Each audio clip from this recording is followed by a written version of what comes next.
বাতিল করতে হবে, বাতিল করতে হবে,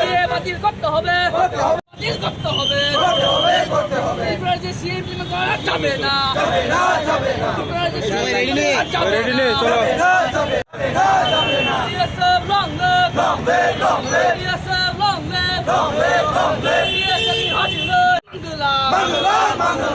বাতিল করতে হবে, বাতিল করতে হবে, যাবে না, যাবে না, যাবে না, যাবে না, যাবে না, বাতিল করতে হবে, বাতিল করতে হবে। আপনারা সবাই জানেন গত 2019-এ যখন কেন্দ্রীয় সরকারের দ্বারা একটা বিল পার্লামেন্টে আনা হয়েছিল সিএ বিল, সেটা পরে সিএতে পরিণত হয়ে যায়। তো তাতে আমরা ত্রিপুরা রাজ্যে টিএসএফ সেই বিলটার বিরুদ্ধে আমরা প্রতিবাদ করি, আন্দোলন চালাই। তাতে আমরা জানি 2019-এ আমরা আন্দোলন যে সময় করেছিলাম, আমাদের আন্দোলনকারীদের উপর গুলিও চালানো হয়েছিল।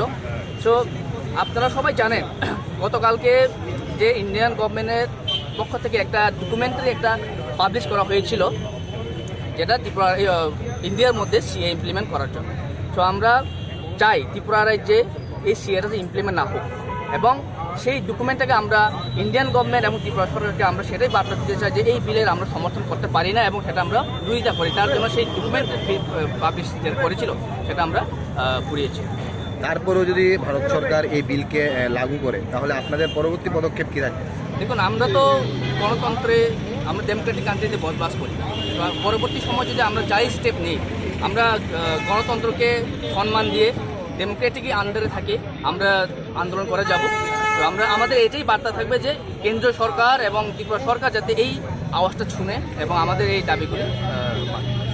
একটা সময় দেখা গেছে আপনারা এবং তিপ্রামথা যৌথভাবে এই বিল নিয়ে আন্দোলন করেছেন, এখন কি পুনরায় আবার সেই বিল নিয়ে আন্দোলনের কোনো পরিকল্পনা রয়েছে? দেখুন, তিপ্রামথার সাথে তো টিএসএফের যুদ্ধ কোনো আন্দোলন হয়নি, কিন্তু টিএসএফ এই আন্দোলনের ডাক দিয়েছিল, বিভিন্ন পলিটিক্যাল পার্টি ওরা সমর্থন করেছে। তো আগামী দিন আমরা টিএসএফ, আমরা ইন্ডিপেন্ডেন্ট স্টুডেন্ট অর্গানাইজেশন, আমরা আমাদের মতো আন্দোলন চালিয়ে যাব। যদি কেউ সমর্থন করতে আসে আমরা ওয়েলকাম জানাই। আপনার পরিচয়টা? Manish Debbarma, town committee vice president.